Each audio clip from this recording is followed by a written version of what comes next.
193장입니다. 비로소 그대는 씻기어 있는가? 더러운 죄 희게 하는 능력을 그대는 참으지 않은가? 예수의 보혈로 그대는 씻기어 있는가? 마음속에 여러가지 죄악이 깨끗이 씻기어 있는가? 주 예수와 밤낮으로 늘 함께 그대는 행동을 하는가? 아무 때나 어디든지 그대는 십자가 붙들고 있는가? 예수의 보혈로 그대는 씻기어 있는가? 마음속에 여러가지 죄악이 깨끗이 씻기어 있는가? 주님 예수 다시 올 때 그대는 영접할 예복이 있는가? 그대 몸은 거룩한 곳 성전에 들어갈 준비가 됐는가? 아멘. 예수의 보혈로 그대는 씻기어 있는가? 마음속에 여러가지 죄악이 깨끗이 씻기어 있는가? 모든 죄에 더러워진 예복을 주 앞에 지금 다 벗어서 샘물같이 솟아나는 보혈로 눈보다 더 익게 씻으라. 예수의 보혈로 그대는 씻기어 있는가? 마음속에 여러가지 죄악이 깨끗이 씻기어 있는가? 아멘. 나 같은 죄인 살리심 405장.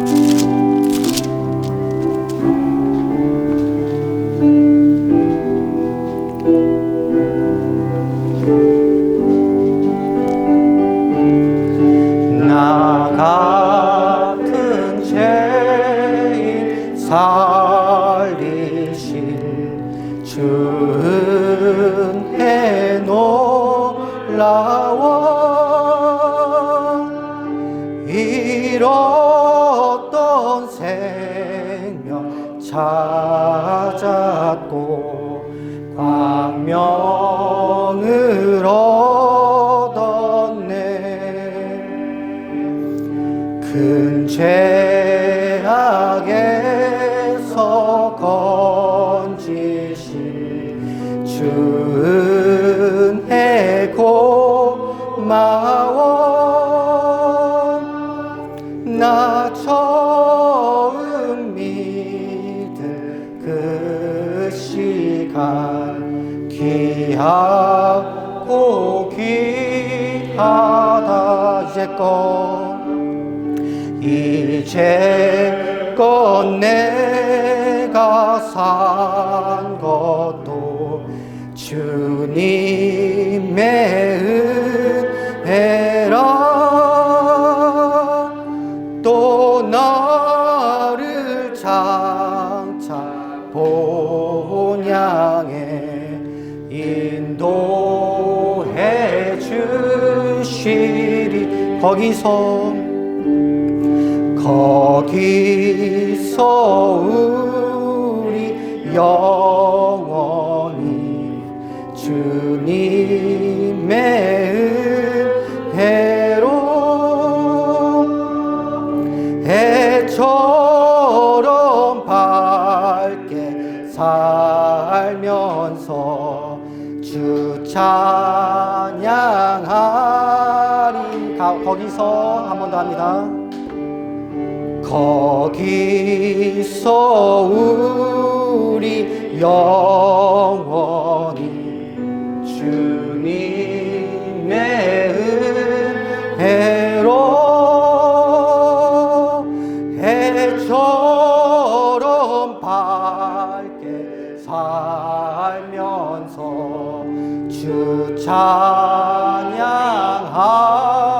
하리라. 할렐루야. 오랜만에 수요 예배가 드려져서 너무 기쁩니다. 너무 오랜만에 강대상에 서다 보니 긴장이 너무 많이 되는데요. 오늘 홀로 주님 영광 받으시길 바랍니다.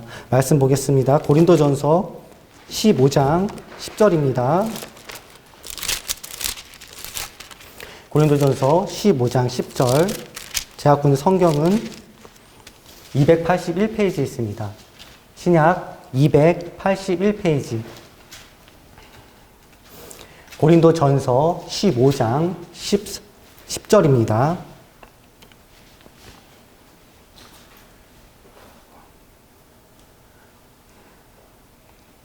합독하겠습니다. 그러나 나의 나된 것은 하나님의 은혜로 된 것이니 내게 주신 그의 은혜가 헛되지 아니하여 내가 모든 사도보다 더 많이 수고하였으나 내가 아니요 오직 나와 함께 하신 하나님의 은혜로다. 아멘. 잠시 기도하겠습니다. 은혜가 많으신 사랑의 하나님 아버지 감사합니다. 오늘 수요예배를 맞이하여 두렵고 떨리는 마음으로 아버지 저의 지난 날들을 성도들과 아버지 또 인터넷 성도들에게 나누려 합니다. 너무나 긴장이 많이 됩니다. 오직 주님 홀로 영광 받으시길 원합니다. 아버지 기쁨으로 영광 드리며 간증 드리기 원합니다. 아버지 이 재단과 함께 하시고 수고하고 아버지 애쓰시는 모든 자들과 모든 성도님들 위해 은혜를 더해 주시기 원합니다. 오늘 홀로 영광 받으시오며 모든 말씀 우리를 죄에서 구원하신 예수님의 이름으로 기도드렸습니다. 아멘.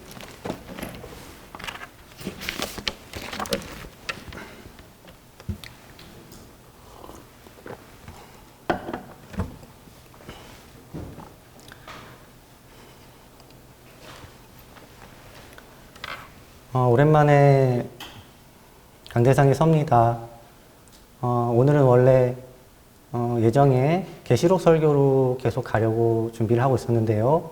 주님께서 저의 마음에 내가 너를 만난 경험을 해보는 것이 어떠니? 라는 마음을 주셔서 이렇게 갑자기 간증 준비하게 되었습니다. 제 자신을 드러내는 것을 참으로 힘들어하는 사람인데 오늘은 제가 만났던 하나님을 여러분들께 소개하며 간증하는 시간을 가지려 합니다. 조금 딱딱할 수도 있을 것입니다. 최대한 객관적으로 여러분들께 나누기 위해서 제가 텍스트를 20장이 넘는 텍스트를 준비했는데요. 전부 텍스트로 준비했습니다. 최대한 객관적으로 전하기 위해서, 과하지 않기 위해서, 모자르지 않기 위해서 텍스트 준비했습니다. 오늘 저를 만나주신 삼위 하나님께 영광 드리며 저의 간증을 시작하겠습니다. 저는 오늘 저를 만나주신 하나님이란 제목으로 저를 만나주신 하나님에 대해 간증하려 합니다. 먼저 지금까지 지켜주시고 은혜 내려주신 하나님께 영광, 찬송, 감사드립니다. 저의 이름은 최정호입니다. 현재 경기도 일산시 고양구에 있는 순복음 경양교회의 청년부 담당 전도사로 사역하고 있습니다. 또한 성결대학교 신학대학원에서 목회학 석사 과정에 있습니다. 저는 서울 신촌에서 태어났습니다. 어린 시절 비교적 넉넉한 가정 환경에서 자랐습니다. 저희 아버지는 그때 국방과학연구소에서 근무하셨기 때문에 비교적 부족함 없는 환경에서 생활하였고 어머니 또한 사랑이 많은 분이셨기 때문에 가정에서 사랑을 많이 받고 자란 막내 아들이었습니다. 형제로는 형이 하나 있습니다. 초등학교 시절에 저는 운동을 참 좋아하는 아이였습니다. 매일같이 일어나면 나가서 공을 찾고 축구와 야구를 하며 운동하던 아이였습니다. 축구를 정말 좋아해서 날씨가 아무리 더워도 나가서 축구하며 뛰놀며 행복을 누리던 그런 단순한 아이였습니다. 야구를 보는 것도 또한 좋아해서 그 당시에는 프로야구가 가장 인기가 있는 스포츠였습니다. 그 당시에는 지금과 달리 채널이 몇 개 없어서 프로야구 중계가 있는 날이면 과자와 음료수를 사들고 집에서 즐거워하며 시간에 맞추어 하는 경기를 기대하며 야구를 보았던 기억이 납니다. 7살 때 이사 온 서울 목동에서 어렸을 때 어머니 손에 이끌려서 교회에 다녔습니다. 그 당시에는 지금보다 많은 아이들이 주일에 교회를 가서 예배를 드렸습니다. 지금같이 다양한 문화생활도 없었고 PC방이나 이런 것도 존재하지 않았기에 주일 아침에 TV에서 하는 만화 영화의 유혹만 이겨내면 교회로 가서 예배를 드릴 수가 있었습니다. 그 당시에는 주일에 하는 만화 영화가 인기가 많았고 참으로 재미있었습니다. 저는 한글 습득이 많이 더디었는데 믿음으로 이렇게 기도하였습니다. 하나님, 한글 잘하게 해주세요. 이렇게 기도하였습니다. 한글을 잘 못했기에 제 안에 창피함이 있었나 봅니다. 또한 저는 어렸을 적에 집이 좁아서 마음에 창피함이 있었습니다. 1990년대인 그 당시에는 저의 기억에 방이 2칸이냐, 3칸이냐를 가지고 못 살고 잘 살고를 기준 삼았던 것으로 기억합니다. 그래서 하나님께 방이 3칸짜리 집으로 옮겨달라고 기도하였습니다. 하나님은 이 2가지 기도응답을 신실하게 해주셨습니다. 저는 한글을 잘하게 되었고 시간이 조금 지나서 방 3칸짜리 집으로 갈 수 있게 되었습니다. 그 당시 저의 마음에 또한 이런 마음이 있었습니다. 목사라는 직업을 가진 분들은 정말 어떻게 저렇게 사실 수 있을까? 어린 마음에 세상과 구별된 삶을 사시는 분들을 인지하며 그런 생각을 하게 된 것 같습니다. 초등학교 때 강원도로 여행을 가서 걸린 알레르기 비염은 저의 삶에 큰 영향을 미치게 됩니다. 저는 워낙 몸이 건강해서 초등학교 입학식 날에 선생님들이 왜 이 학생이 수업을 안 듣고 여기 있냐고 물어볼 정도로 발육이 좋았고 건강하였습니다. 선생님들이 제 학생으로 보신 것입니다. 동급생들보다 머리 하나가 더 컸기에 그렇습니다. 그런데 이 질환을 심하게 앓고 나서부터 몸이 급속도로 안 좋아졌습니다. 무엇보다 심폐력이 안 좋아졌고 어린아이가 독한 약을 달고 살다 보니 위가 무척 안 좋아졌습니다. 여기서부터 문제가 시작이 됩니다. 저희 부모는 고지식한 분이었기에 이 한국이라는 나라에서 좋은 대학 나오지 않으면 절대 안 된다고 저에게 항상 말씀하셨고 그 말씀을 어렸을 적부터 몸에 임박힐 정도로 저는 들었습니다. 초등학교 때부터 글짓기, 스케이트, 새벽 한문 공부, 영어 학습, 각종 선행 학습을 하였고 교육에 많은 투자를 하였지만 초등학교 때 반짝 효과를 보고 중학교, 고등학교 때는 저는 학습을 전혀 따라갈 수가 없었습니다. 학습이 안 되었습니다. 비염이 심한 날은 목과 코가 부어서 밤에 잠을 제대로 잘 수 없었고 운동을 할 때는 천식 증상을 동반한 비염으로 숨이 심하게 차기에 몸이 고갈되는 상황이 벌어졌습니다.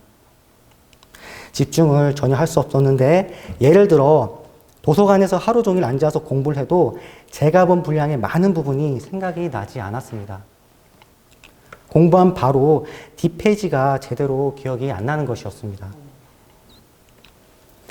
머리로 산소 공급이 잘 되지 않았기에 집중력이 심하게 많이 부족했기 때문입니다. 거기다 더해서 중학교 때 운동하다가 다친 허리에 디스크가 심해서 골반 쪽에 신경이 눌렸기에 오래 앉아 있을 수가 없었습니다.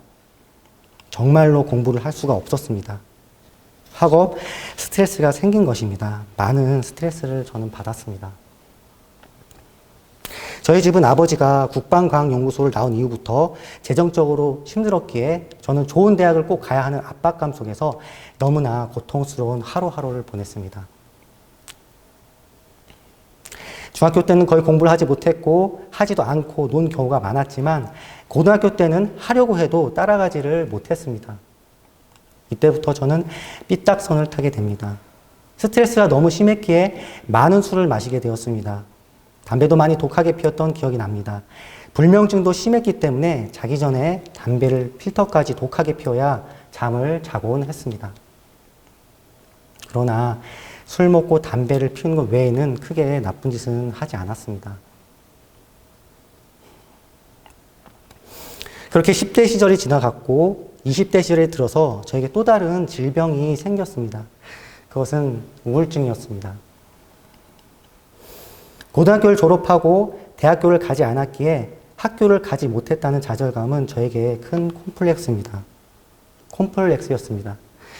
사람들을 만나는 것을 꺼려했고 친척들조차도 만나고 싶지 않았습니다. 이유는 단 하나였습니다. 정우야, 너 어디 대학 나왔니? 라는 말을 듣고 싶지 않았기 때문에 그렇습니다. 저는 정말 듣고 싶지 않았습니다.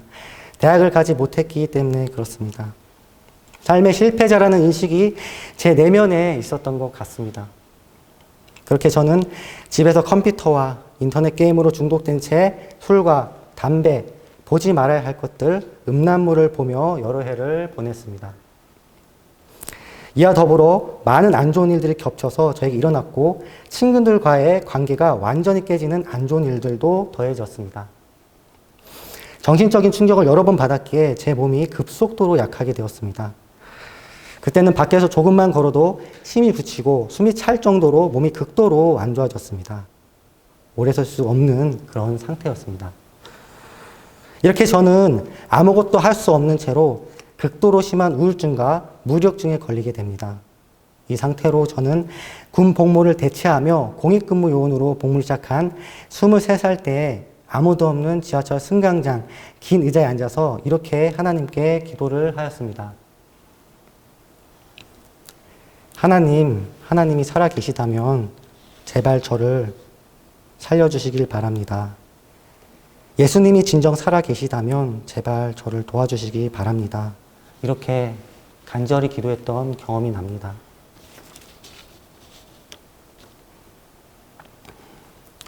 군 복무를 마치고 이런저런 일을 했지만 제대로 된 일을 하지 못했습니다. 워낙 우울증으로 인한 무기력증이 저에게는 심했습니다.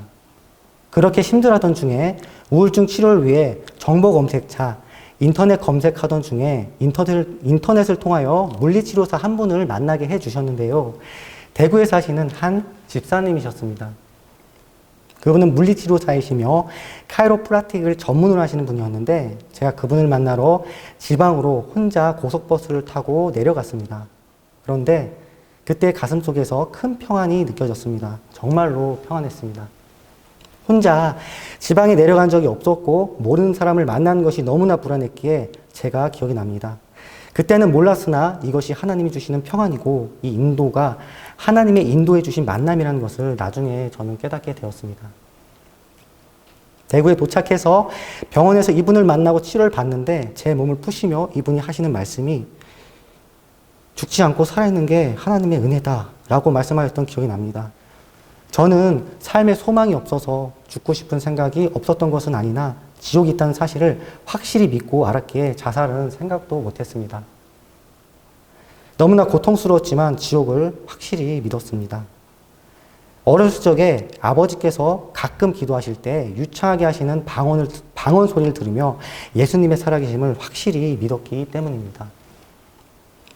저는 이분을 만나며 치료를 받으며 제 몸은 빠른 속도로 몸이 풀렸습니다. 몸이 목부터 시작해서 전체적으로 굳어 있었기에 그분의 치료를 받고 몸이 점차 회복되어 갔으며 그분께 스스로 치료할 수 있는 자가치료를 배운 후 10년 정도 기간이 걸려서 저의 굳어있던 몸을 저는 풀었습니다. 몸이 완전히 풀리기까지는 10년 정도의 기간이 걸린 것 같습니다. 최근까지도 푼 것입니다. 머리부터 발까지 몸이 많이 굳어 있었기 때문입니다. 그렇게 몸의 치유가 시작되면서 제 마음속에 이런 생각이 들었습니다. 교회 한번 나가볼까? 저희 부모님은 교회 집사님이셨습니다. 평소에 부모님께서 저에게 교회 출석 권유를 종종 하셨는데 가끔 이렇게 말씀하셨습니다. 정우야, 교회 한번 가보지 않을래? 정우야, 너가 부모님을 위해 기도해주면 우리는 더 이상 바라는 것이 없다. 그런데 저는 교회 나가기 전에 저의 마음에 예수님을 믿고 있다는 생각을 했습니다. 그리고 세상의 어느 목사님보다 주님을 더 믿고 있는 믿음이 있다라는 다소 엉뚱한 생각을 품고 있었습니다. 지금 생각해보면 성령께서 제 안에서 그런 마음을 주셨던 것 같습니다. 그런데 어느 날 갑자기 교회 한번 가볼까라는 마음이 생겼습니다. 그래서 하나님께 기도하였는데요. 하나님, 저희 집 앞에 교회가 2개가 있습니다. 일요일 아침에 일찍 일어나면 2곳 중에 한 곳으로 저를 인도해 주세요. 라고 저는 기도를 드렸습니다. 하나는 도로변에 세워진 큰 교회였고 다른 하나는 한 건물이 있는 작은 교회였습니다. 그런데 저는 일요일 아침에 일찍 일어날 확률이 전혀 없는 것이 항상 토요일 밤새워 술을 마셨기에 일요일은 점심쯤이나 혹은 더 늦게 일어나곤 하였습니다. 그러던 어느 날 일요일에 정말 일찍 일어나서 교회에 가고자 하는 마음이 들어 성경책을 들고 교회에 가려고 집을 나섰습니다. 저를 본 어머니가 놀라서 너 아침에 일찍 어디 가니? 이렇게 물어보셨고 저는 교회 갔다 올게요. 짧게 대답하고 저희 집 앞에 한 교회로 가서 2곳 중에 하나인 한 감리교회에서 예배를 드렸습니다. 그때가 2008년 4월 13일입니다. 그날 주일 11시 대예배를 드리고 심우하시는 전도사님의 인도로 청년회장 형과 누나를 소개받고 청년 예배를 드렸는데 그때 찬양이 아직도 기억이 납니다. 불러드리겠습니다. 예수님이 말씀하시니 물이 변하여 포도주 됐네. 예수님이 말씀하시니 물이 변하여 포도주 됐네. 예수님, 예수님, 나에게도 말씀하셔서 새롭게 변화시켜 주소서. 이 찬양이었습니다. 저는 어렸을 적에 찬양을 듣는 것을 좋아했지만 그날은 너무나 좋았던 기억이 납니다. 예배를 드리고 다음날 아침에 일어나는데 제 가슴에서 말할 수 없는 평안과 기쁨을 누릴 수 있었습니다. 그때부터 찬양하는 것을 너무 좋아하게 되었고 제 입술에서 틈틈이 찬양을 드렸던 것 같습니다. 교회를 출석한 연도에 강화도로 청년부 아우리치를 여름에 다녀왔습니다. 아우리치란 봉사 개념의 활동이라고 보시면 됩니다. 독거노인들 집에 방문하여 할아버지 할머니에게 안마도 해드리며 식사 대접하고 봉사도 하고 버스 정류장에 벗겨진 페인트를 칠했습니다. 날씨가 참으로 더웠는데 열심히 봉사했습니다. 그 아우리치를 마치고 시간이 얼마 지난 어느 날이었습니다. mp3로 찬양을 들으며 찬양을 주님께 올려드렸습니다. 저는 평소에 찬양을 좋아하여 찬양을 주님께 많이 올려드렸습니다. 온 마음 다해란 찬양을 들으며 눈물을 흘리며 은혜를 받으며 찬양을 하였습니다. 찬양을 한 후에 바람을 쐬기 위해 집을 나가 집 앞 현관문 입구에 서 있는데 갑자기 가슴에 뜨거운 느낌이 드는 거였습니다. 이거 뭐지? 이거 뭐지? 저는 그렇게 느꼈습니다. 가슴이 많이 뜨거워졌는데 그것은 세상에 없는 감정이었고 정말 가슴이 많이 뜨거워졌습니다. 이 감정은 사랑이었습니다. 그런데 이 사랑이 세상에 있는 그런 사랑이 아니었습니다. 우리가 이성을 사랑할 때 느끼는 사랑이 있고 부모와 자식 간에 느끼는 사랑이 있고 친구와 사랑이 있는데 이 사랑은 제가 평생 처음 느끼는 사랑이었습니다. 그것은 분명하게 사랑이었는데 세상에는 없는, 느낄 수 없는 그런 사랑이었습니다. 그것은 하나님의 사랑이었습니다. 그리고 제가 파주에 있는 오산리 금식기도원으로 금식을 하러 간 적이 있습니다. 오산리 기도원은 기도굴 시설이 잘 되어 있습니다. 기도굴에 들어가 무릎을 꿇고 기도를 하던 중 하나님의 한량없는 은혜로 눈물을 흘리며 기도를 저는 하고 있었습니다. 그런데 갑자기 제가 전에 경험한 사랑의 감정이 마치 폭포수처럼 저의 영에 부어지는 느낌을 저는 받았습니다. 그것은 주체할 수 없는 사랑이었습니다. 정말로 주체할 수 없고 제한할 수 없고 크기를 측량할 수 없는 그리고 형용할 수 없는 사랑이었습니다. 제가 세상에 없는 사랑, 제가 지금까지 살면서 경험하지 못한 사랑이었습니다. 성경에는 이렇게 쓰여 있습니다. 사랑하는 자들아 우리가 서로 사랑하자. 사랑은 하나님께 속한 것이니 사랑하는 자마다 하나님으로부터 나서 하나님을 알고 사랑하지 아니하는 자는 하나님을 알지 못하나니 이는 하나님은 사랑이시니라. 요한일서 4장 7절로 8절 말씀. 이 체험을 한 후 저는 한 가지 변화가 일어났는데 사람이 사랑스럽게 보이기 시작했습니다. 아이들은 너무나 사랑스러워 보였고 성인도 마찬가지로 제 눈에는 귀한 하나님의 자녀로 보였습니다. 그때 당시에는 제가 이동 중일 때 지나가는 사람들을 보며 구원시켜 달라고 기도했던 기억이 납니다. 자주 버스 안에 붙어 있는 버스 기사님의 이름을 보고 구원시켜 달라고 기도하였습니다. 그때는 그렇게 열심으로 기도를 하였습니다.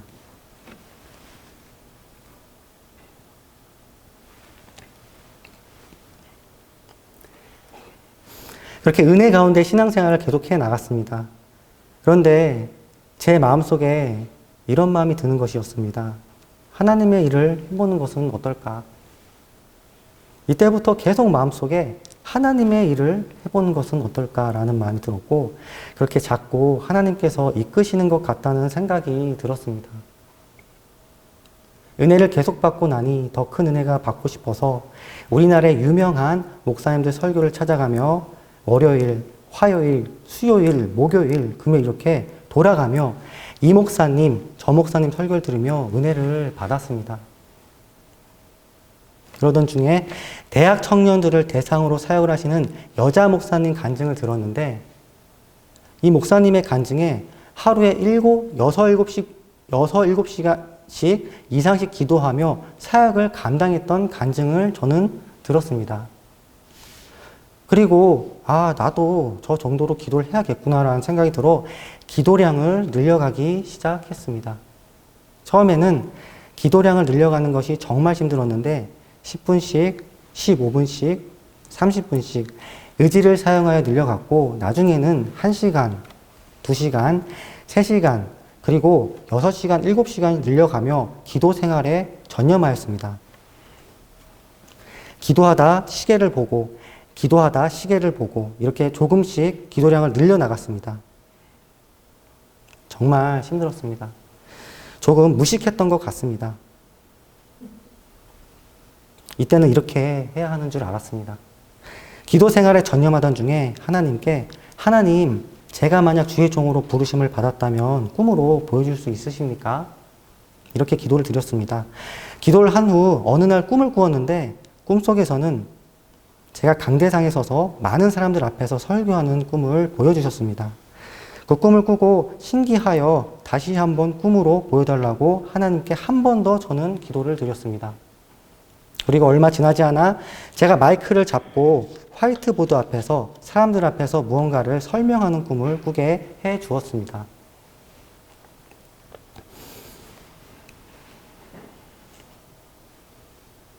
저는 기도에 더 전념을 하였고, 하나님께는 말씀으로, 그리고 사람들의 말로, 그리고 꿈으로, 그리고 예언으로, 그리고 마음의 감동으로 하나님의 종으로 원한다는 것을 지속적으로 말씀하여 주셨습니다. 그런데 저는 의지가 매우 약한 사람이었습니다. 그리고 10년 전 우리나라의 교회 상태는 정말 우려스러운 상황이었습니다. 제가 신앙생활을 하고 나서 얼마 지나지 않아 제가 알고 존경했던 목사님들이 바르지 않다는 것을 저는 알게 되었습니다. 그리고 또 많은 주의 종들의 안 좋은 소식들이 제 귀에 들렸습니다.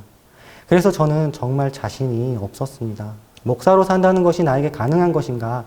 하나님의 일을 맡는다는 것이 내가 감당할 수 있는 것인가? 나같이 의지가 약한 사람이 가능하단 말인가? 이런 생각을 저는 했습니다. 저는 하나님께 이때부터 떼쓰기 시작했습니다. 다른 부르심이 있는 사람들이 주의 콜링이 있을 때 거부한 것처럼 주의 종을 거부한다는 그런 기도가 아니었습니다. 하나님, 저 이 길 못 가요. 이런 기도가 아니었습니다. 저의 기도 제목은 안전을 보장해 달라는 다소 엉뚱한 기도를 하나님께 드렸습니다. 저의 영혼을 지키시고 보장해 주지 않으시면 저도 답을 드리지 않겠습니다. 이렇게 2년 가까이 기도 드린 것으로 기억납니다. 정말로 저는 겁이 났기 때문입니다. 하나님은 저에게 이렇게 말씀 주셨습니다. 내가 너에게 분부한 모든 것을 가르쳐 지키게 하라.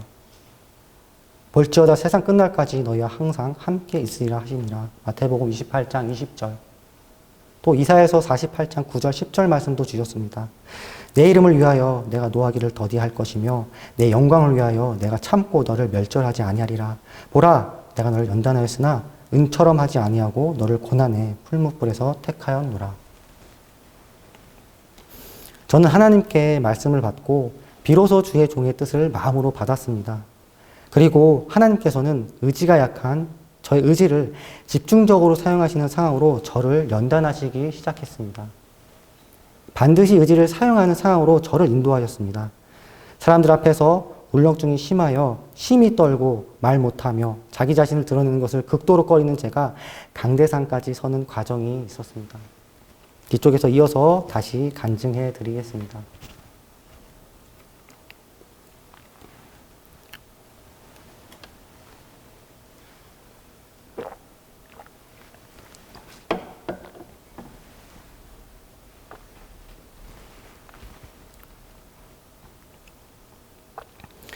교회에서 금요철야 시간이면 기도의 말씀이 끝나고 성도들이 기도할 시간이 있었습니다.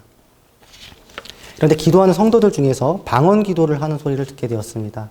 어떤 성도는 단순하게 랄랄랄랄랄랄라 이런 소리를 냈고 어떤 성도들은 유창하고 아름다운 천상의 목소리로 방언 기도를 하는 것을 들었습니다. 주님을 믿고 나서 은혜를 많이 받는 성도들은 많이 방언 기도를 받게 되는 것으로 저는 알고 있었습니다. 그런데 저는 아무리 기도를 많이 하여도 방언이 터지지 않는 것이었습니다. 여러 영성 집회를 참석하고 방언 기도를 많이 사모하였는데 정말로 방언이 터지지 않는 것이었습니다. 방언을 받은 여의도 순복음교회 어떤 전도사님이 금식 기도 3일 후에 방언이 터진 간증을 듣게 되었습니다. 그래서 저는 정성과 간구가 있어야 하는 것이구나 이렇게 생각이 들어 방언을 받기 위해서 작정 기도를 하였습니다. 그것은 100일 작정 기도였습니다. 100일 동안의 시간을 정해서 하나님께 기도하겠으니 방언을 달라고 하였습니다. 방언과 더불어 2가지 기도 제목을 추가로 하여 밤 12시부터 1시까지 이어서 100일 연속으로 기도를 저는 하였습니다. 달력의 날짜를 표시하여 100일을 채우는 기도였습니다. 제가 시간이 오래되어 정확히 기억나지 않지만 특별한 일이 있을 때 제외하고 연속으로 채운 것으로 기억합니다. 그런데 처음에는 간구하는 마음으로 선포하고 하였는데 여간 힘든 게 아니었습니다. 시간을 정해서 하다 보니 때때로 시간에 쫓겨 집에 들어와서 시간을 맞추어야 했습니다. 또한 이때가 2010년 남아공 월드컵 기간이었습니다. 정확하게 기억이 납니다. 우루과이랑 우리나라랑 16강 경기가 11시쯤에 시작된 것으로 기억납니다. 제가 전반 시청하고 후반은 하나님과 기도를 위해서 시청하지 못한 기억이 있습니다. 가족끼리 마루에 함께 16강 경기를 지켜보다가 저는 방으로 들어갔는데 제 방에서 경기 소리를 기동량으로 들으며 기도를 이어간 기억이 있습니다. 저는 축구를 정말 좋아하는 사람입니다. 월드컵 대표팀 경기를 안 본다는 것은 저의 삶에 있을 수 없는 일입니다. 지금까지 1990년 월드컵 경기부터 월드컵 때 대표팀 경기는 생방으로 한 번도 빠지지 않고 보았습니다. 어떤 시간에 하던지 저는 보았습니다. 밤을 새고 항상 시청한 기억이 있습니다. 축구는 저의 인생이자 사랑이기 때문입니다. 이 경기에서 우리는 우루과이에게 지고 맙니다. 정확히 기억나지 않지만 전반에 골을 먼저 실점하고 후반에 만회한 것으로 기억납니다. 저는 환호 소리로 알 수 있었습니다. 이렇게 100일을 다 채운 어느 날입니다. 저희 교회 담임 목사님이신 조연아 목사님을 만나서 생각하지 않은 날 목사님의 기도를 통하여 방언 기도를 받았습니다. 나중에 안 사실이지만 목사님이 방언 기도를 잘 해주는 분이라는 것을 알았습니다. 저희 교회의 새신자들이 와 방언을 받으면 저는 진정으로 기쁩니다. 그리고 저는 정성을 다해서 방언을 받았습니다.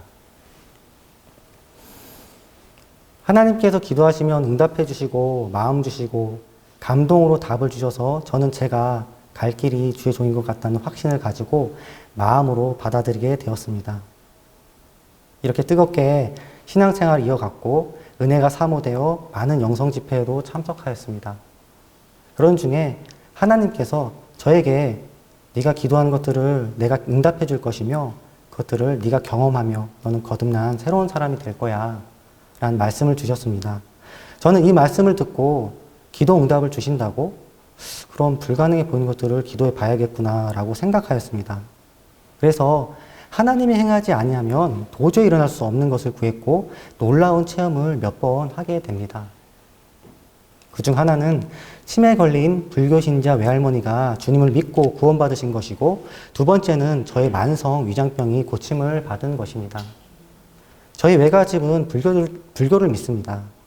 집안 구석구석에 부석이 있고 구출하면서 불교를 섬기는 불신자 가족이었습니다.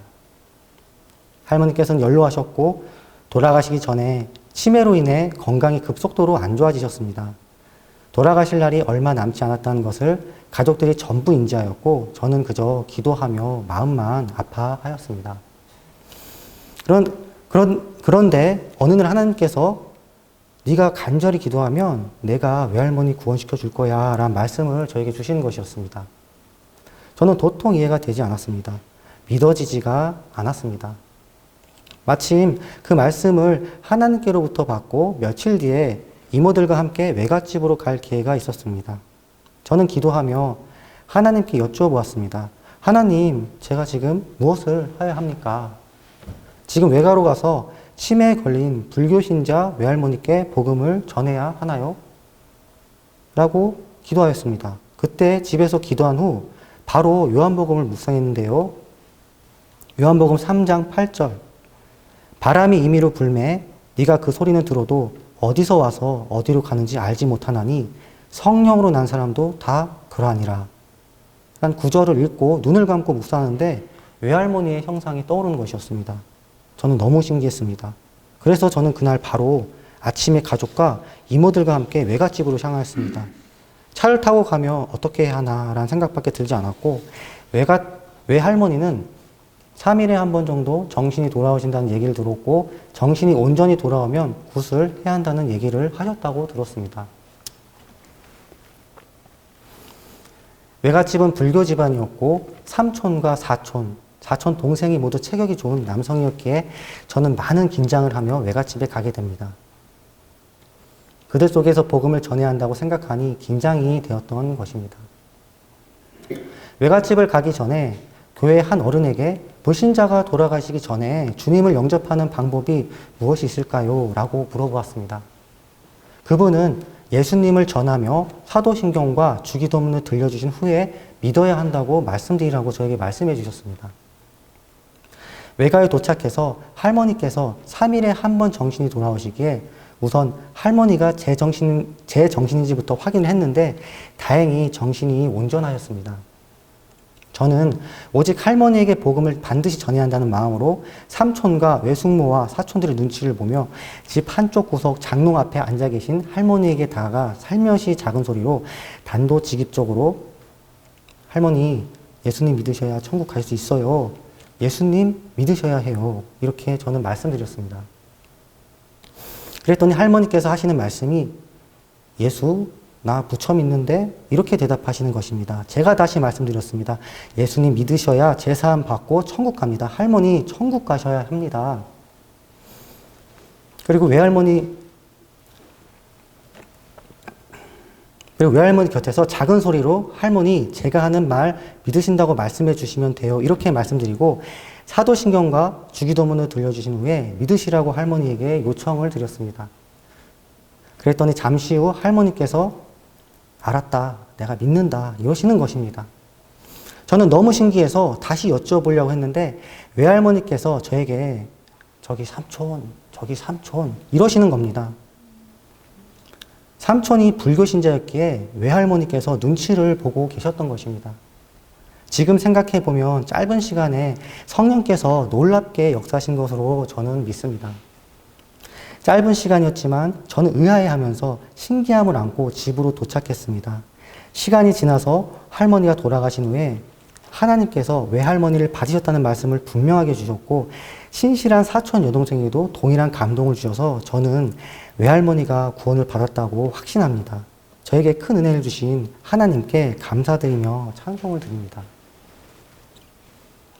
두 번째 놀란 응답은 저는 심각한 위장병을 앓았습니다. 너무 심해서 음식을 제대로 먹을 수가 없을 정도였는데 너무나 심각한 위장병이었습니다. 조금의 자극적인 음식을 먹으면 탈이 나는 위장병이었는데 밀가루나 맵거나 자극적인 음식을 전혀 먹을 수가 없었습니다. 음식을 잘못 먹으면 혈변을 보는 그런 신경성 위장병이었습니다. 정확하게 십이지장염이었습니다. 밀가루 음식은 먹을 수 없었고 김치도 먹을 수 없어서 물로 씻어 먹을 정도였습니다. 고춧가루나 자극적인 양념 이런 것 전부 피하였고 간은 간장 정도만 괜찮았습니다. 너무 고생을 많이 하여서 친구들도 다 알 정도였습니다. 식사를 차려주시는 어머니도 고생을 많이 하신 것 같습니다. 위이장병의 특징은 3개월 정도 음식 잘 가려 먹으면 어느 정도 음식을 잘 섭취할 수 있었습니다. 그러나 위벽이 회복되어서 그런 것 같습니다. 그런데 반찬이나 음식 안에 제 위가 반응하는 음식을 제가 모르고 먹으면 다시 처음부터 증상이 반복되는, 쉽게 말해서 다시 3개월 이상의 시간이 필요한 그런 위장병이었습니다. 음식을 잘 가려 먹다가도 어떤 음식 안에 제 위가 반응하는 재료가 있어서 나도 모르게 이 음식을 섭취하면 위가 다시 고장나는 그런 심각한 위장병이었습니다. 얼마나 반복되며 재발이 되었는지 모릅니다. 한 번은 강원도로 속초로 놀러가 아바이 마을에서 오징어 순대를 먹으려고 하였습니다. 그런데 제가 위가 안 좋기에 가족들이 식당 찾는 것도 고생이었습니다. 국밥집으로 기억하는데 오징어 순대를 시키기 전에 제가 아주머니에게 물어봤습니다. 아주머니, 오징어 순대 안에 매운 것 혹시 들어있나요? 아주머니는 매운 것은 들어있지 않다고 하여 안심하고 오징어 순대를 먹었습니다. 그런데 오징어 순대를 먹다 보니 매운맛이 나는 것이었습니다. 고추가 있었습니다. 저는 참으로 힘들었습니다. 예를 들어 이런 경우 때문에 음식을 제대로 먹지 못했습니다. 약도 참으로 많이 먹었습니다. 그러나 소용이 없었습니다. 그렇게 고생을 심하게 하던 어느 날 하나님께서는 저의 위를 고치셨다는 말씀을 주셨고 저는 믿을 수가 없는 말씀에 처음에는 믿지를 못했습니다. 저는 말씀을 받고 믿음으로 반응하자는 생각에 바로 매운 제육볶음을 먹었습니다. 저의 위를 시험해 봐야 했기 때문에 그렇습니다. 그런데 속이 괜찮은 것이었습니다. 참으로 신기하였습니다. 그러고 나서 맵고 자극적인 것을 찾아서 먹었는데 신기하게 속이 정말 괜찮은 것이었습니다. 하나님께서 저의 위를 깨끗하게 고쳐주신 것입니다. 그 후 불신자인 친구들에게 간증을 하려 친구들을 불러 식사를 했는데 회와 매운탕을 먹었던 기억이 납니다. 저희 위를 고쳐주신 하나님을 말하면 복음을 전할 수 있을 것 같다는 마음으로 만났습니다. 그렇게 저는 초고추장과 와사비를 회에 찍어 먹는 모습을 친구들 앞에서 보여주었습니다. 친구들이 조금 놀라운 표정으로 너 정말 괜찮냐? 이렇게 물어본 기억이 있습니다.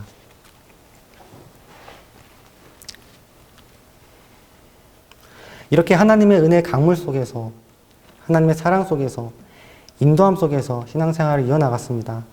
그런데 저에게는 처음에 언급한 학력 콤플렉스가 있었습니다. 교회에 출석하고 청년부에도 등록을 하고 교회에 나갔지만 교회에 저에 대한 얘기를 잘 하지 않았습니다. 내세울 것이 없었기 때문입니다. 제가 만난 청년 리더들의 누나 형들의 스펙은 화려했습니다.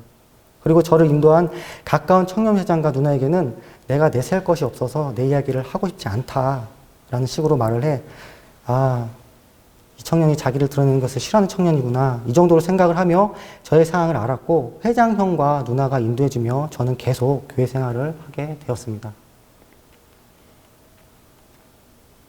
신실하게 신앙생활을 했기에 교회 생활 3년째가 되던 해 청년부 스태프로 임명되었고 서리 집사로도 임명받았습니다.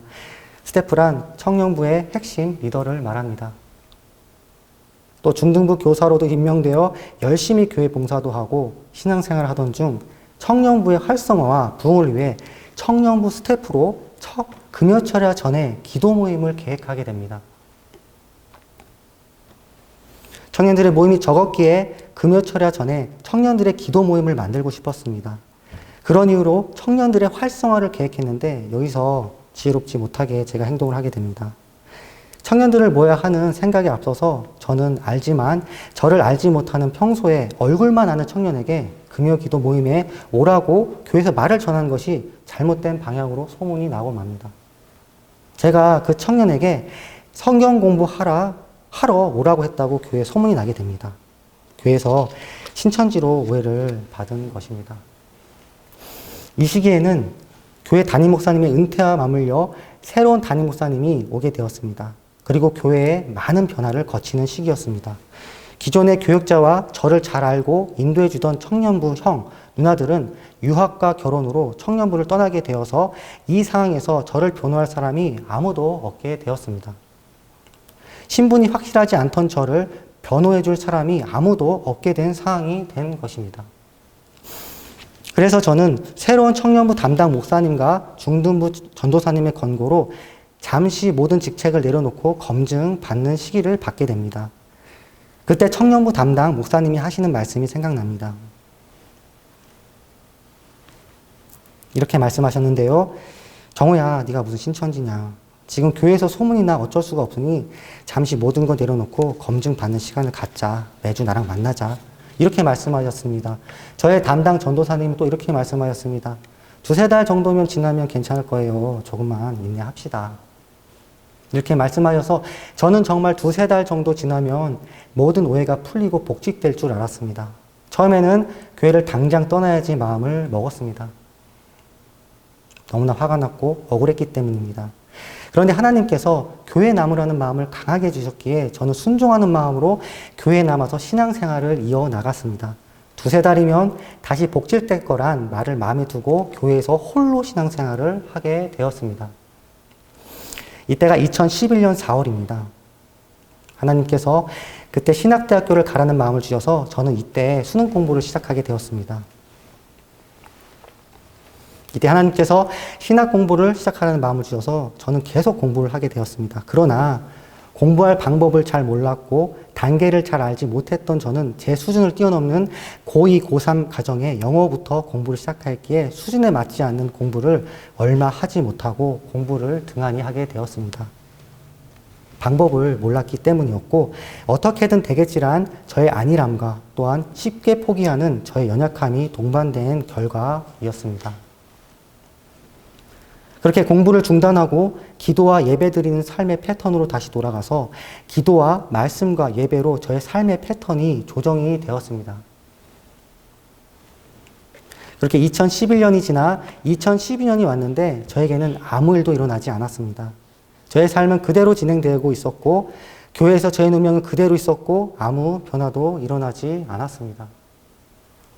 저는 교회에서 제자리를 잘 버티고 있으면 누군가가 저를 변호해주며 다시 저의 위치로 복직시켜 줄 것이라고 생각했습니다. 그러나 제가 준비하고 제가 해야 할 일들을 행하지 않았기에 아무 변화도 일어나지 않았던 것입니다. 그리고 하나님도 개입하실 수 없으셨던 것입니다. 그래서 이 일로 깨달은 것은 내가 해야 할 부분이 있는데 내가 아무것도 하지 않았구나. 그래서 아무 일도 일어나지 않았구나 라는 생각이 들어 저는 2012년에 다시 수능을 보기 위해 공부를 시작하게 되었습니다. 그런데 공부를 시작한 지 얼마 되지 않아 집안에 어려운 일이 찾아오게 되었습니다.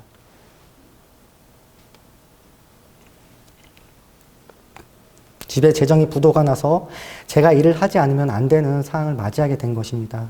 저는 다시 공부를 중단하고 이 일 저 일 돈을 벌기 위해 일을 하였고 일을 하던 중에 어깨를 다치어 그나마 하던 일도 하지 못하게 되었습니다. 그리고 이 어깨를 잘못 치료받아 어깨가 굳어져서 쓰지 못하는 상황에 이르게 되었습니다. 제가 인생을 살아가면서 가장 힘든 시간 중 하나였던 것 같습니다.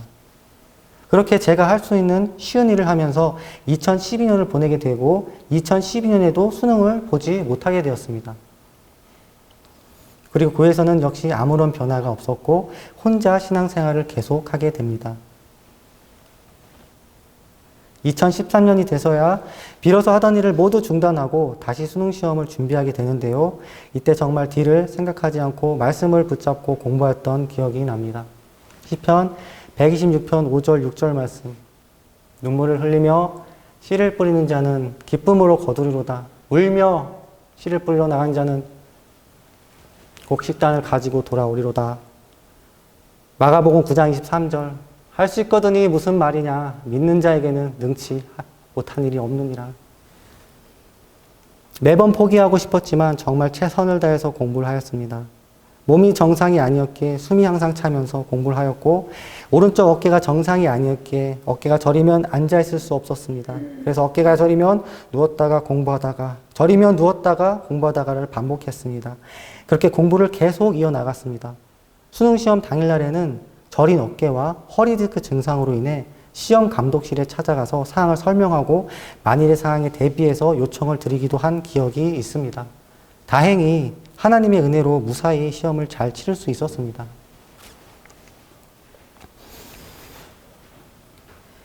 그게 그렇게 수능을 무사히 치르고 제가 원하는 대학교를 갈 수 있는 점수를 받았습니다.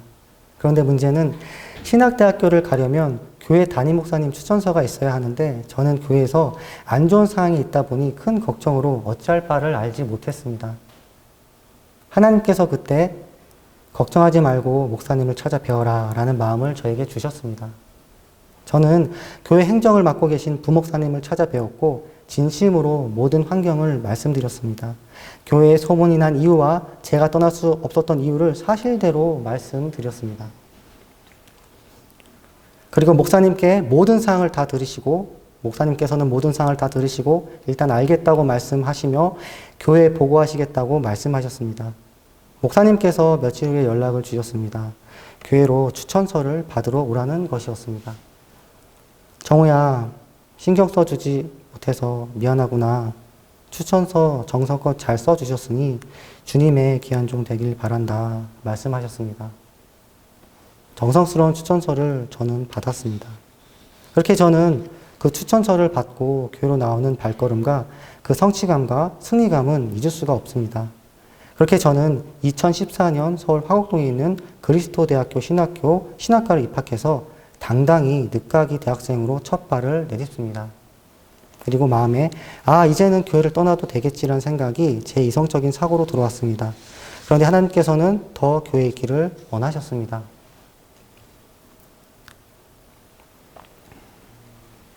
(3년간) 교회에서 혼자 신앙생활을 했고 때로는 경계의 눈으로, 때로는 불신의 시선, 그리고 철저한 외면, 또한 아무도 관심을 가지지 않았고 누구도 케어하지 않았습니다.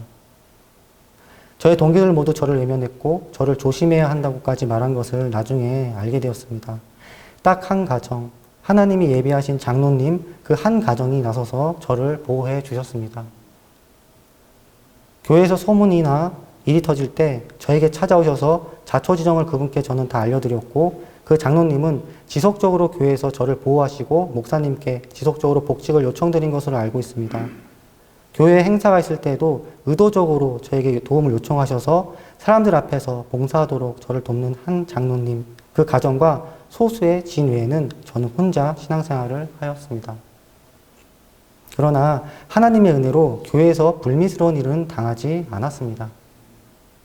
지하에 있는 청년부 예배실 150평 남짓되는 그 예배실 뒤편 오른쪽 구성은 항상 제자리였습니다. 예배를 드리러 가는 마음은 항상 괴로웠고 집에서 나와서 교회를 진입하는 과정은 저에게 늘 고통의 연속이었습니다. 대성전 예배실과 청년부실 예배실까지 가는 그 과정은, 그리고 제 예배 자리에 앉기까지 가는 그 과정은 정말 고통스러웠습니다. 그런데 가장 힘들었던 부분은 사람들의 무시와 외면 이런 것들도 있었지만 제 자아의 싸움이었습니다. 저는 하고 싶지 않은 것을 주님의 말씀에 순종하여 행하는 것이 너무 힘들었습니다. 한 달도 아니고 1년도 아니고 3년 동안 복직될 때까지 포함하면 4년의 시간을 견뎌야 했습니다. 복직되고 나서도 저를 신천지로 지명하여 항의하는 일이 있었다고 저는 들었습니다.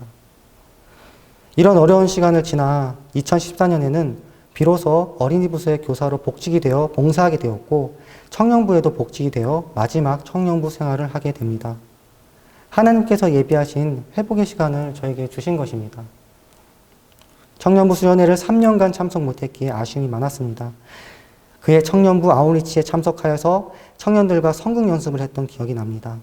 지방이 정확히 기억이 나지 않지만 어르신들과 봉사하고 성극을 보여드리며 성극 공연을 하였습니다. 이 성극을 주일 오후 예배 때 다시 온 성도 앞에서 공연을 하였는데 제가 주인공 중 하나인 예수님 역할과 또 1인 2역으로 사탄 역할까지 맡아서 온 교회 성도 앞에서 공연을 하였습니다. 하나님이 저를 회복시키기 위한 이벤트로 그리고 선물로 준 사건이었습니다. 저는 여름 청년 수련회 MVP로 뽑히고 또 여름 어린이 학교 수련회에 열심히 봉사하여 교회에서 표창으로 대학 등록금 장학금을 받게 됩니다. 하나님이 선물로 주신 것입니다. 모든 성도와 청년 목사님들께 인정을 받고 회복되는 시간과 하나님의 회복의 선물을 누리며 저는 교회의 마지막 해를 보내게 되었습니다. 저는 늘 교회를 떠날 때 청년 예배에서 청년들에게 환송을 받고 떠나고 싶었습니다. 그리고 그것을 그리고 기도했습니다. 제가 교회를 떠나는 마지막 청년 예배에서 하나님께서 그것을 들어주셨습니다. 저의 사정을 잘 아는 그때 저의 담당 전도사님이 청년부 목사님께 요청드려 그것을 이루어 주신 것입니다. 제가 제일 좋아하는 축복성으로 저는 기도합니다. 서로에게 손을 뻗어서 축복해주며 저는 제가 기도 모임에 오라고 한 여자 청년 손을 꼭 잡고 서로 축복해주며 마지막 교회 예배를 드린 것이 기억이 납니다. 마지막으로 교육자실에 음료수를 사들고 목사님들께 작별 인사를 드리며 저는 이렇게 2014년 정든교회 제가 첫사랑받고 하나님을 사모하며 예배드린 교회를 떠났습니다.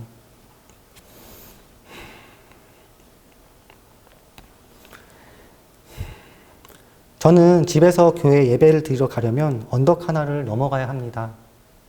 30도 정도 되는 가파른 언덕길을 올라갔다가 내려오고 도로변에 있는 교회에 들어갑니다. 길이는 60에서 70m 정도의 길이입니다. 이 언덕길을 통과하여 교회로 가는 길을 따라 교회에 도착하여 교회 정문으로 들어가 2층에 있는 대예배실에 들어갑니다. 저는 강대상 오른쪽에 있는 맨 앞자리에서 늘 대예배를 드렸습니다. 청년 예배실은 지하에 있었는데 항상 교회 정문으로 들어가서 몇 번의 유리문 게이트를 통과합니다. 그리고 청년부실 오른쪽 지하 구석에 앉아서 늘 예배를 드렸습니다. 너무나 창피했고 수치스럽기 때문에 늘 일찍 가서 예배당에 아무도 없을 때 기도로 준비하고 예배 시작 전까지 눈을 뜨지 않았습니다. 그리고 예배가 시작하면 눈을 뜨고 예배를 드렸습니다. 예배가 끝날 무렵 목사님의 축도가 끝나는 시간에 맞추어서 동시에 사라지는 일을 저는 반복을 했습니다. 그리고 입구에서 청년부 리더들에게 주보를 받고 인사하는 것이 저의 3년 동안 교회 안에서의 성도의 교제의 전부였습니다. 가끔 저를 아는 성도가 지나가면서 안부를 묻기도 하였지만 말입니다. 이 예배가 끝나면 다시 교회로 나와서 언덕길을 넘어서 다시 내려가서 저의 집에 오곤 했습니다. 주일에는 점심때 식당에서 식사를 할 수가 없었기에 이것을 2번 반복했습니다. 집에서 밥을 먹어야 했기 때문입니다. 그 언덕길을 올라가고 내려갈 때 참으로 많은 생각이 저에게 들었습니다. 언젠가는 끝나겠지. 정말 언젠가는 끝이 오겠지. 하나님을 순종하는 마음으로 그 끝을 믿었지만 정말로 고통스러운 연속의 나날이었습니다. 우리가 선을 행하되 낙심하지 말지니 포기하지 아니하면 때가 이름에 거두리라. 갈라디아서 6장 9절 말씀. 저는 이 말씀을 붙잡았습니다. 교회 일들이 끝나고 하나님께서 다시 저에게 이렇게 말씀하셨습니다. 모든 일에 피하지 말고 직면하는 것을 원하고 그것이 너의 삶에 큰 도움이 될 것이야. 너가 승리한 것이다. 삶에서 어떤 문제가 있을 때 피하지 말고 하나님의 뜻에 합하게 행동하였으면 좋겠습니다. 그리고 그 상황 속에서 내가 해야 할 것들을 찾고 행하기 바랍니다. 하나님은 우리와 같이 일하시는 분입니다. 내가 해야 할 일들을 하지 않는다면 하나님도 역시 아무것도 하실 수가 없는 것입니다. 하나님이 그렇게 일하시는 것입니다. 제가 만약 수능시험을 2013년도에도 보지 않았다면 저는 계속해서 교회에서 누명이 벗겨지지 않고 계속 상황이 반복이 되었을 것입니다. 제가 상황에서 벗어나는 하나님의 방법은 신학대학교를 들어가는 것이었습니다. 그래서 교육자 추천서를 받고 복직되는 방법이었습니다. 저는 이것을 늦게 깨닫고 알았습니다.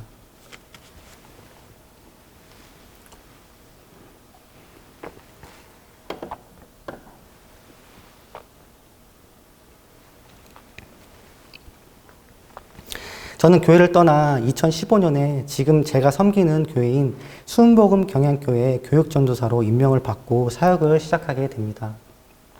지금부터는 교회 사역을 하며 경험했던 이야기를 나누려 합니다. 제가 부임한 2015년이 지나 2016년에 갑자기 목사님께서 안식년에 들어가신다는 말씀을 하셨습니다. 리더십이 변할 것이라는 음성을 성령님께 받으셨고 목사님은 그것을 준비하고 계셨습니다. 저는 당연히 다른 분이 오셔서 주일 예배와 다른 예배들을 인도하실 것이라고 생각을 하였습니다. 그 당시 저의 사역은 설교는 없었고 청년들의 케어와 모임 때 리드 그리고 카메라 촬영을 담당하고 있었습니다. 그런데 담임 목사님께서 설교를 제가 해야 한다고 말씀하시고는 안식년에 들어가셨습니다. 할 수 있다는 말씀과 함께 목사님은 안식년에 들어가셨고 저는 정말 갑자기 주일 설교를 맡게 되었습니다. 그때 당시가 제가 대학교 3학년 때입니다. 몸의 건강은 올라오고 있었지만 아직도 많이 안 좋은 상태였기에 누가 보아도 힘이 많이 없어 보였습니다. 그리고 저는 사람들 앞에서 울렁증이 있었고 말을 정말 잘하지 못합니다. 목사님께서 그렇게 안식년에 들어가시고 교회 중역들이 그 자리를 맡아서 교회를 이끌게 되었습니다. 처음에는 매주일 설교를 계획했으나 나중에 2주에 한 번 하고 때로는 연속적으로 하기도 하며 그렇게 설교를 이어나갔습니다. 그때 당시 저는 정말 힘들었습니다. 자연스럽게 금식 기도로 들어가게 되었고 많은 날 매일 한 끼를 금식하며 매주 강대상에서 말씀 전하는 것을 중고하였습니다. 강대상 위에서 부들부들 떨면서 설교를 전하는 모습을 기억하시는 분도 계실 것입니다. 저는 정말 순교하는 마음으로 강대상에 올라갔습니다. 정말 고통스러웠습니다. 주의 종이 하는 게 당연한 것 아니냐고 말씀하실 수 있지만 저의 공식적인 첫 설교는 주일 대예배였습니다. 그리고 몸이 약하여 긴장하여 호흡이 따라주지 않았기 때문에 제대로 된 컨디션에서 설교를 하기가 정말 힘들었습니다. 힘이 붙이면 강대상을 손으로 붙잡고 마음속으로 전하다 죽는다 이렇게 되뇌이며 말씀을 전하였습니다. 그렇게 한 주가 끝나면 자연스럽게 다음 주 설교를 준비해야 했습니다. 이렇게 설교를 해 나가며 제 마음에 시작이 있으면 반드시 끝이 있다라는 마음도 들었습니다. 경험했기 때문에 그렇습니다. 이 1년간은 정말 절제된 생활을 한 것 같습니다. 설교 때 잡생각이 들어올까봐 인터넷도 많이 절제하며 신앙생활을 하였습니다. 달력의 주일이 끝나면 표시를 해가며 목사님의 복귀를 누구보다 기다렸던 마음이 생각납니다. 그때 당시 목사님이 안 계신 가운데서도 자리를 지키며 묵묵히 일했던 저희 교회 성도들이 저는 정말 자랑스럽습니다. 부족한 저에게 큰 책망은 없었습니다. 그렇게 학업과 병행하면서 대학 생활도 잘 해나갔는데요. 사람이 화장실 들어갈 때 다르고 나올 때 다른 것처럼 그처럼 가고 싶던 대학에 갔는데 공부를 열심히 하지 않았습니다. 신학 공부가 제가 생각했던 거랑 많이 달랐기 때문이기도 하고 기본적인 신학 지식이 있었기 때문에 그렇기도 했습니다. 장학금은 많이 받았습니다. 그렇게 2016년이 지나갔고 목사님께서 복귀를 하시고 저는 평범하게 다시 제자리로 오게 됩니다. 시간이 지나서 2018년 대학교를 졸업하고 저는 성결대학교 신학대학원에 진학하게 됩니다. 한 단계 한 단계 주님께서 인도를 하고 계셨습니다. 또 그렇게 시간이 지나 2019년 저희 교회에 변화가 왔는데 교회가 응답기도원과 교회로 이분화되어 운영되어지는 것이었습니다. 화요일부터 금요일까지 매일 집회가 있었습니다. 화요일에 저희 교회 부목사님이 설교를 하셨고 수요일에는 담임 목사님이 인도로 수예배가 진행되었으며 목요일 날은 은사 집회로 금요일 평신도 집회로 예배가 진행되었습니다. 참으로 많은 예배를 드린 것 같습니다. 특히 금요일 날 드린 평신도 집회에 성령의 기름 부음과 은사의 풀어짐은 많은 은혜를 누렸습니다. 평신도들도 말씀을 전할 수 있다는 것을 저는 확신했고 많은 치유와 은혜를 경험하였습니다. 여기서 한 가지 하나님께 책망을 받은 일을 여러분과 나누고 싶습니다. 저희 집은 서울 목동입니다. 교회는 일산 암센터 바로 앞에 있습니다. 자가용으로 막히지 않으면 30분 정도의 그리 멀지 않은 거리입니다. 그러나 대중교통을 이용하여 3번 내지 4번 갈아타며 교회에 출근을 하고 있습니다. 대략 편도 시간이 1시간 10분 내지 1시간 30분 내외입니다. 그리고 저희 학교는 안양 쪽에 있는 성결대학교입니다. 집에서 역시 1시간 10분 내외로 걸립니다. 등하교와 출퇴근 시간으로 하루에 5시간 정도가 걸린 것입니다. 제가 등교를 하고 학교에서 다시 교회로 왔다가 교회에서 모든 예배를 마치고 집으로 오면 보통 저녁 11시 반 전후가 되었습니다. 늦은 날은 12시가 넘을 때도 있었습니다. 늦게 예배가 끝날 때가 많았는데 그럴 때면 역에서 집까지 걸어 들어가곤 저는 했습니다. 그리고 그때는 새벽 기도도 집 앞에 있는 교회에서 드리고 있었기 때문에 수면 시간이 저는 정말 부족했습니다. 쉽게 얘기해서 녹초가 되었습니다. 토요일에는 어린이 성령 집회와 전도가 있었기 때문에 정말 쉬지 않고 사역을 했습니다. 여기서 제 마음에 옳지 않은 마음이 생겼습니다. 피로가 누적되다 보니 조금 쉬고 싶었고 예배에 대한 사모와 은혜에 대한 갈망과 감사보다는 형식적으로 일을 하는 것처럼 예배를 드리고 있는 제 모습을 발견하게 되었습니다. 저는 카메라를 담당하고 있었는데 제 마음에는 이 사역이 감사로 받아들이지 못하는 것이었습니다. 어느 날 예배를 드리는데 성령께서 크게 책망하셨습니다. 작은 것에 충성하지 않는 자는 큰 것에도 충성하지 않는다. 너 이렇게 일하면 이 길 너 못 간다. 이 음성을 들었습니다. 단호하신 음성이었습니다. 저는 정신이 번쩍 들었습니다. 지극히 작은 것에 충성된 자는 큰 것에도 충성되고 지극히 작은 것에 불의한 자는 큰 것에도 불의하느니라. 누가복음 16장 10절. 하나님을 섬긴다는 것은 자기의 기준을 내려놓는 것을 의미합니다. 정말 작은 것에 충성하지 않으면 큰 것에도 마찬가지로 충성하지 않는 것입니다. 저희 교회에서는 주기적으로 성전을 청소합니다. 지금은 하지 않지만 작년 코로나 발생 전까지 분기별로 하였습니다. 그런데 주님께서 이런 말씀을 하신 것이 기억이 납니다.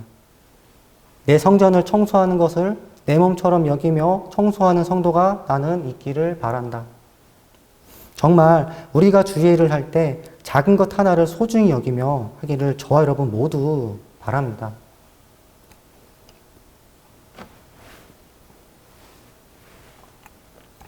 저는 그렇게 노력을 하려고 합니다. 잘 되지 않는 제 마음의 모습이 있지만 그럴 때마다 다시 최선을 다하려 합니다. 작은 것 하나, 주님이 내게 맡겨주신 작은 사역 하나가 정말 귀하다는 것을 저는 체험했기에 계속 그 방향으로 가려고 합니다.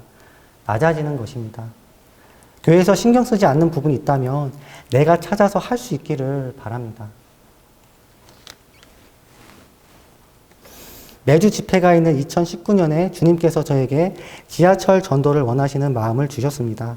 그래서 저는 순종하는 마음으로 지하철 전도를 시작하게 되었습니다. 10년 전쯤 지하철 전도를 명하셨기에 집 근처 지하철역에서 전도하러 나갔다가 한마디도 뱉지 못하고 돌아온 경험이 저에겐 있습니다. 그때 기도를 3시간 하고 나갔는데 한마디도 못하고 돌아왔습니다. 너무나 긴장이 되었기 때문입니다.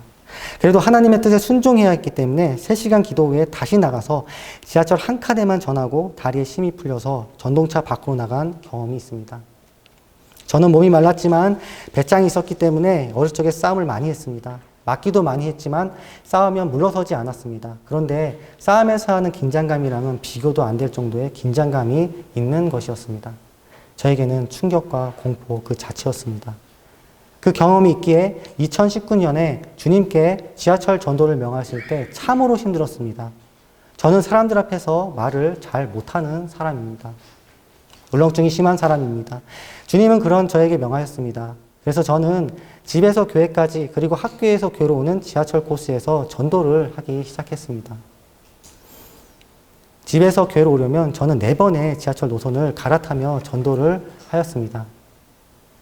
그렇게 저는 2019년 초부터 2019년도 말까지 대략 1년간, 1년에 약간 못 미치는 기간을 지하철 전도를 하게 되었습니다. 처음에 시작할 때 정말 힘들었습니다. 부들부들 떨렸고 제가 무슨 말을 하는지 알지 못했고 얼굴이 빨개지며 많이 두렸습니다.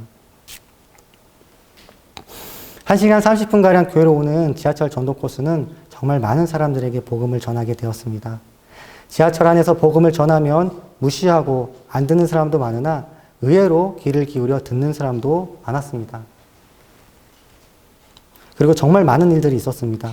전도를 하다가 과일이나 빵 등을 받은 경험도 있었고 어떤 분은 식사하라고 돈을 쥐어주시기도 하였습니다. 안전요원들을 피하며 또 잡상인들을 피하며 전하기도 하였습니다. 때로는 잡상인한테 욕을 먹고 승객들에게 욕을 먹으며 위험한 상황도 발생이 되었습니다. 그러나 주님의 은혜로 한 번도 일이 커진 적은 없습니다. 때로는 콩나물 시루처럼 빽빽한 곳에서 자리를 틀 수 없는 전동차 한 칸의 좁은 공간에서 또는 중심에서 주님을 믿으라고 복음을 전하였습니다. 100명에서 150명 정도의 만석인 전동차 안에서 숨지기며 긴장감으로 전하기도 하였습니다. 너무나 긴장이 되었기에 항상 제 마음속에 죽음이라는 단어를 붙잡고 전하였습니다. 베드로가 이르되 주여 내가 지금은 어찌하여 따라갈 수 없나이까 주를 위하여 내 목숨을 버리겠나이다. 요한복음 13장 37절 말씀. 전하다 죽는다. 늘 이 말씀을 붙잡고 전했습니다. 과장일지 모르나 긴장이 많이 되었기 때문에 그렇습니다. 그리고 저에겐 민첩성과 담대함과 직면함이 생겼습니다.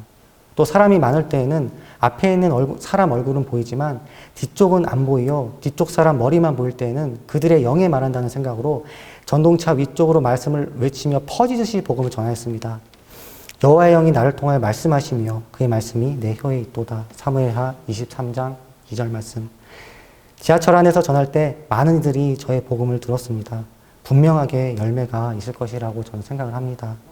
안 듣는 것 같지만 귀 기울여 듣는 사람들이 분명 있었습니다. 저는 이렇게 주님께서 저의 약한 부분을 집중적으로 다루셨고 연단하셨습니다. 지하철 시작할 때도 끝이 있을 거라는 생각을 했던 것 같습니다. 시작이 있으면 언제나 끝은 있는 것입니다. 저는 직면을 못하는 사람이기에 직면하는 자리에 늘 저를 두셨습니다. 지하철 전도도 엄중하게 자리를 지키라고 말씀하셨기 때문에 저는 아픈 날은 제외하고 너무 힘든 날 며칠을 제외하고 자리를 지켰습니다. 지금은 사람들 앞에서 말을 하고 대하는 것이 그 전보다 많이 수월합니다.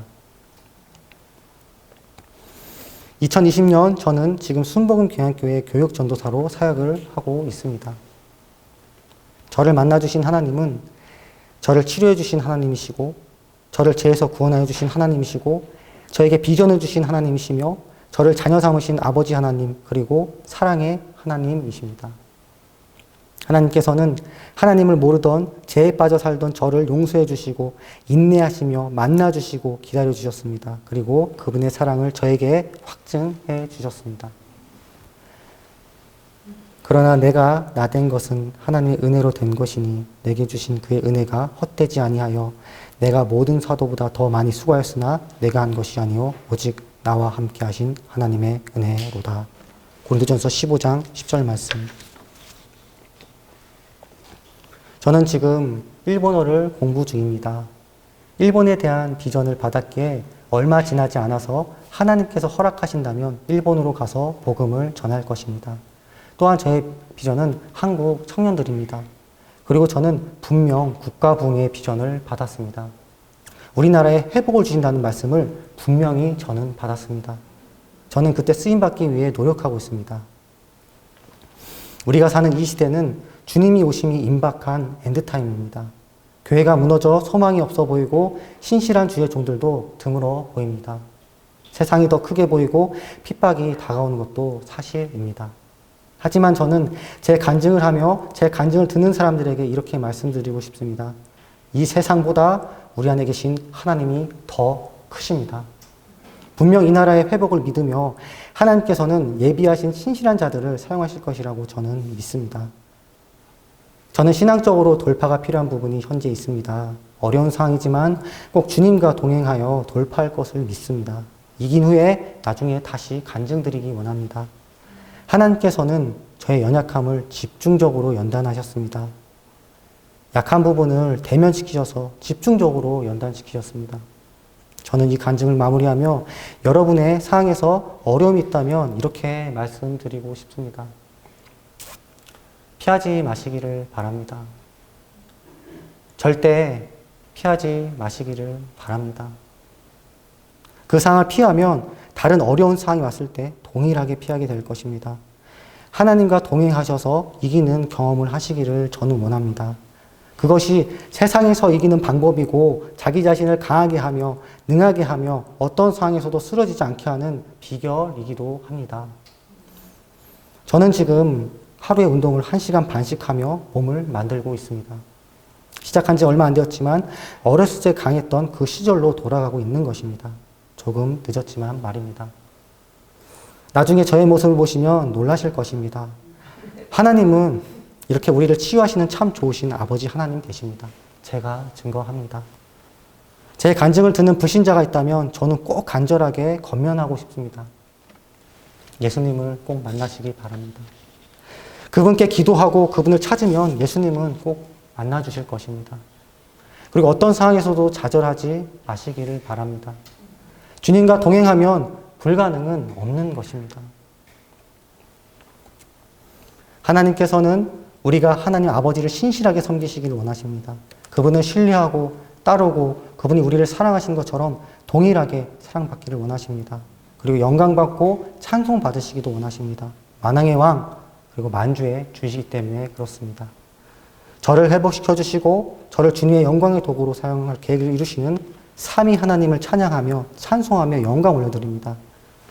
마지막으로 제가 신앙생활을 하며 저에게 십자가 복음을 가르쳐 주시고 힘든 상황에서 언제나 진실하게 도와주시며 중보해 주신 영적 스님이자 저의 멘토이신 유지원 목사님과 조현아 담임 목사님께 진심으로 감사의 말씀드리며 주님께 영광을 올려드립니다. 사람들 앞에서 자기 자신을 드러내는 것을 너무나 꺼려하는 사람이지만 주님의 뜻에 순종하며 이 간증을 합니다.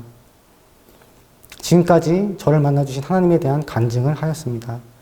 다시 한번 이 간증으로 영광 받으실 우리 구주 예수 그리스도께 찬미드리며 영광 올려드립니다. 주님 홀로 영광 받으소서. 간증을 마치겠습니다. 함께 기도하겠습니다. 하나님 감사합니다. 아버지 감사합니다. 수예배 아버지 감사합니다. 아버지 감사합니다.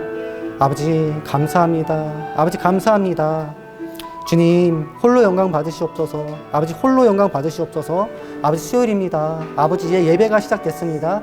아버지 저희 인도해 주시옵고 저희 함께 해 주시기 원합니다. 기도용을 항상 부어주시기 원합니다. 리히아루리아리아 시카니까 라라리리카로리리키리하라바라바라. 아버지 감사합니다. 호아카시니라루리키 라하로리리리리리리 키아다샤로 시카로 아바바바바바 할라라 할라라 할라라 할라라 할라라 할라라 할라라 루리 리하카시키니키니 와나시키니키 우아카루 우아카라 와로로로로로로로. 감사합니다 주님. 감사합니다. 아샤리야로리야로리야리 알라라라라로로 알라라 우이하리샤누니 카니 알라라라라라라라. 아버지 감사합니다. 후코니 카네키니키 샤로리야라라라라라라 샤로리야라라라라라라 와로로로로로 하라라라리리.